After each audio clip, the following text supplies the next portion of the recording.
Hello friends, welcome back to Storytime with Teacher Julian. Guess what? I have a spectacular book today. It's one we've read one time before, and we're going to read it again.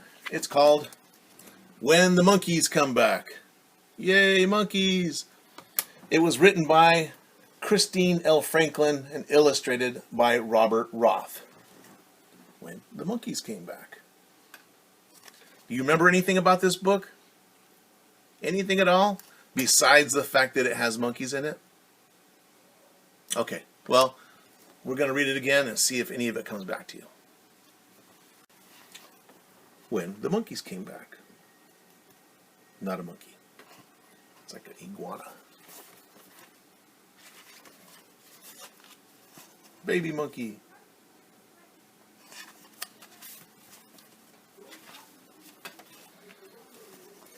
Frogs. Three frogs. 1, 2, 3, and 1 shadow.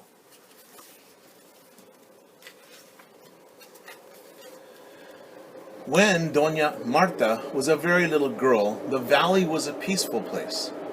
Children giggled as they chased each other between rows of tall corn. Fathers whistled as they dug in the gardens. Mothers hummed softly as they wrapped black beans and cornmeal in banana leaves to cook. There was one old road in the valley, but it was an ox cart road, an open place for people meeting friends or cousins, or a nice place for walking, a sunny place for catching lizards. There weren't any cars at all. The valley was a quiet place, except when the monkeys called. Didn't like that. When Dona Marta was a very little girl, the valley was a peaceful place. Children giggled as they chased each other between rows of tall corn. Fathers whistled as they dug in the gardens. Mothers hummed softly as they wrapped black beans and cornmeal in banana leaves to cook. There was one old road in the valley, but it was an ox cart road, an open place for meeting friends or cousins, a nice place for walking, a sunny place for catching lizards. There weren't any cars at all. The valley was quiet, a quiet place except for when the monkeys called. Now it says they're in a valley, and a valley means it's in between two like hills or mountains. So it's the bottom part, that's what a valley is. Every morning and every evening, for as long as anyone could remember, the monkeys announced the changing of night into day, the changing of day into night. At dawn, they would howl and bark to one another, and the noise they made was like thunder to the trees. At dusk, they would hoot and scream, and each leaf and each blade of grass would tremble from the sound.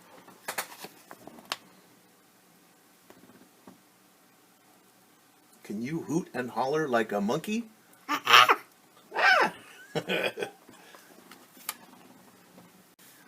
You can see on this page, look at the monkeys. Look at their mouths.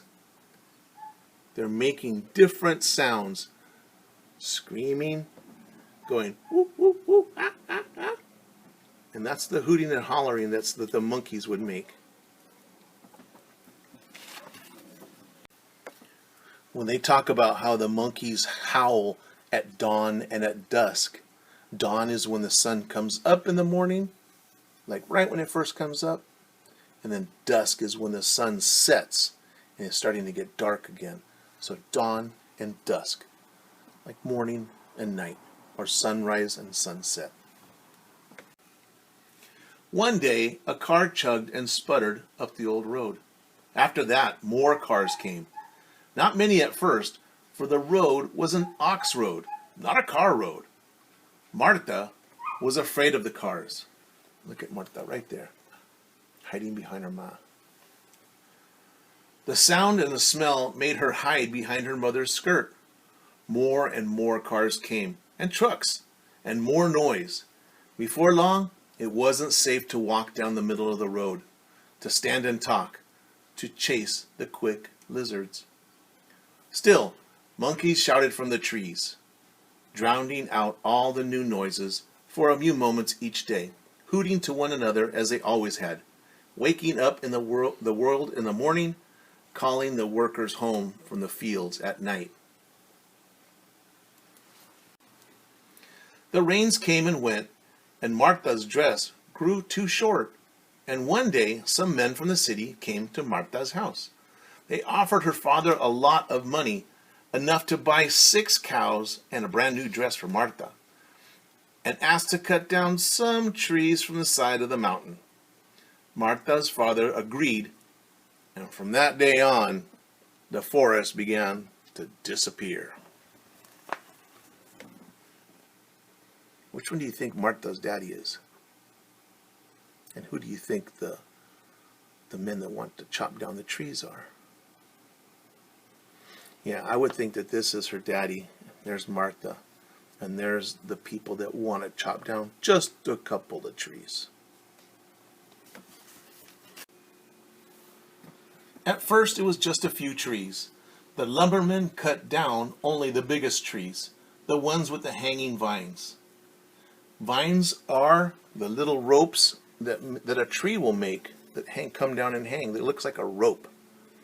You can see a vine right there. The monkeys didn't seem to mind. They howled and barked and scolded just as before. But 5 years later, when there was only 24 trees left in the forest, the monkeys went away.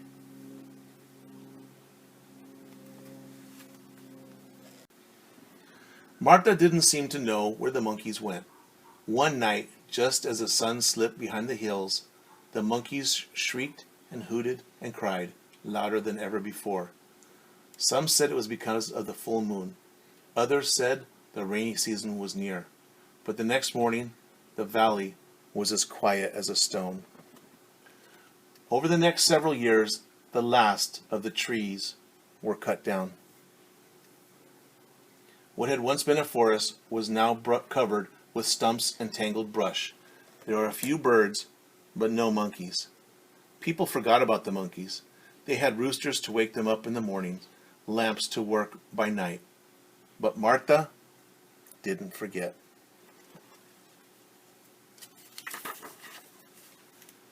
When she was 15 years old, Marta married Emilio. Emilio worked for Marta's father, and when her father died, he left his farm to Marta and Emilio.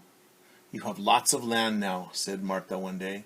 "I would like to have some of it for myself."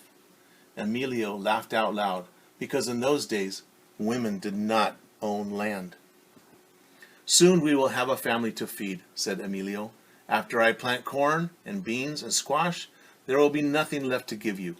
The rest of the land belongs to the cows." "What about the land on the side of the mountain?" asked Marta. "There are too many stumps for a garden, and it's too steep for cows." "That's true," agreed Emilio. And although it went against custom, he gave the land to Marta, the land on the side of the mountain to Marta. "What are you going to do with the land?" asked Emilio. "I'm going to bring back the forest," said Marta, and that's what she did. So when they said it was a custom, that means it's something that they usually do. It's not a law, but it's like they said, well, only guys can do this and women can't do that. That was their custom. But they changed it. Marta planted trees from the foot of the mountain to as far up as she could climb. When the sun baked the ground in the dry season, she hauled buckets of water to the trees. When the rain fell hard and washed the little trees from the soil, she gently replanted them.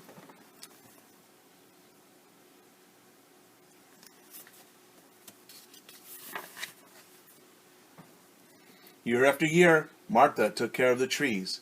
In the next 15 years, she gave birth to 11 children. Each child learned to plant and tend the trees.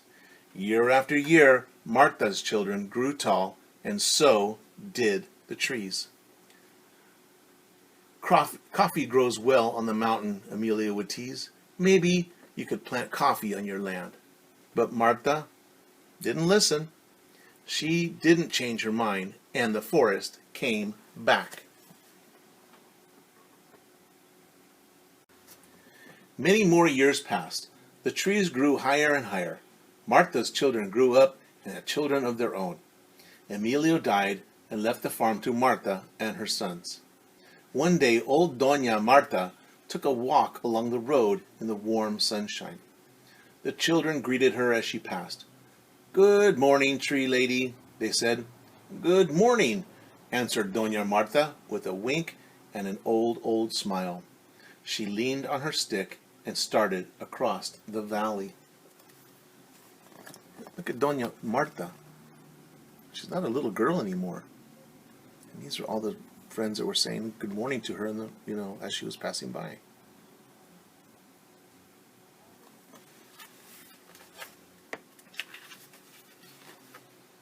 Her trees touched the sky. Thick vines wrapped around their trunks. Birds of every color filled their branches. Now, whenever they dropped their seeds, new trees would grow. The valley was bright with squash and corn and beans, but the side of the mountain was a deep, dark green forest. Forest green. Dona Marta's work was finished. She planted those trees, and more trees grew, and look what came back. Look what's living in the trees. So many birds. I see some reptiles, amphibians, frogs, lizards, perhaps a chameleon or two. One night, Dona Marta couldn't sleep. As she lay in her bed, she listened to the sounds of insects, the twittering of the night birds.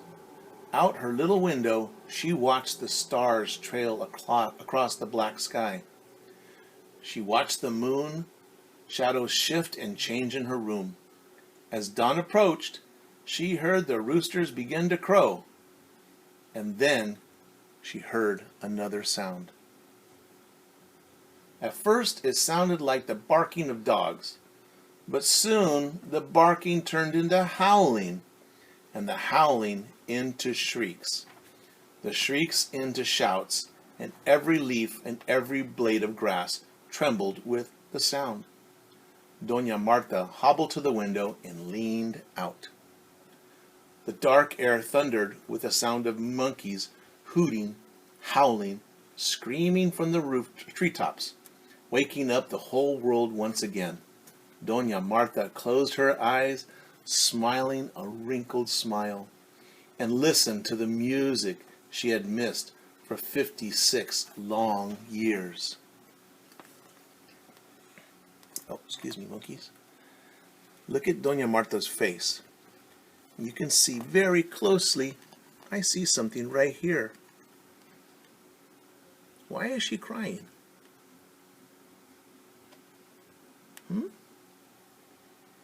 Is she sad or is she happy?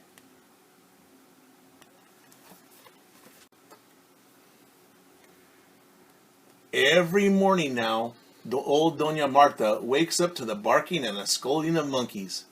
Every evening she waits for them to gather in the trees and to shriek and howl and say good night. For a few moments, each morning and evening, the sound of the monkeys drowned out all other sounds in the valley. For a few moments each day, it's as if nothing ever changed.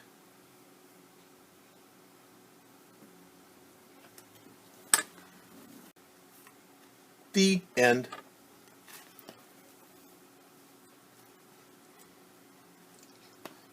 This is the back of the book. Oh, the monkeys. So, my friends, at the end of the book, once again, you look at Dona Marta, she is crying. Why is she crying? Is she sad or is she happy? She spent her whole life planting the trees to get the monkeys to come back, and yet she's crying at the very end. What do you think? Tears of happiness or tears of sadness? Well, I hope you enjoyed our second reading of When the Monkeys Came Back. And I hope you enjoyed all of the little felt puppets that we used. So, until I see you again, goodbye.